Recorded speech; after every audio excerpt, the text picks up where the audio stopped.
इमाम के सलाम फेरने के बाद जब हम उठकर अपनी रकतें पढ़ते हैं, उन रकतों में अगर हमसे कोई गलती हो जाती है या रकतों की तादाद भूल जाते हैं, तो उस वक़्त हमने क्या करना है? तवज्जो से इसकी डिटेल समझ लीजिएगा, बड़ा अहम मसला है।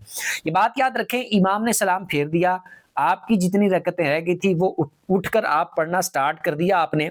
अब उस सूरत में अगर आपको रकतों की तादाद में गलती लग जाती है, तो उस सूरत में आपने सोचो विचार करनी है, उसमें नमाज के दौरान ही आपने सोचना है।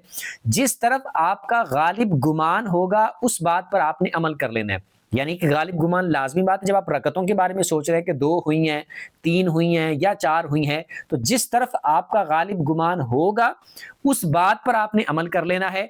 और अगर 50-50 है कि पता नहीं, कंफर्म नहीं, गालिब गुमान किसी तरफ भी नहीं है, 50-50 है, पता नहीं इतनी हुई है, पता नहीं इतनी हुई है, तो कमी की तरफ यानी कम रकतों की तरफ आपने अपने दिल को जमा लेना है।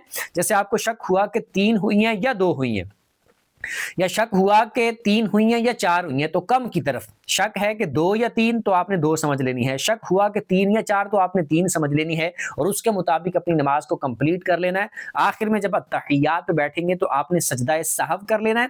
इसके अलावा भी अगर आपसे नमाज में कोई वाजिब तर्क हो जाता है, इमाम के सलाम फेरने के बाद जब अपनी पढ़ रहे हैं उस दौरान में, तो आपने तब भी सजदा सहव करना है, तो आपकी नमाज ठीक हो जाएगी।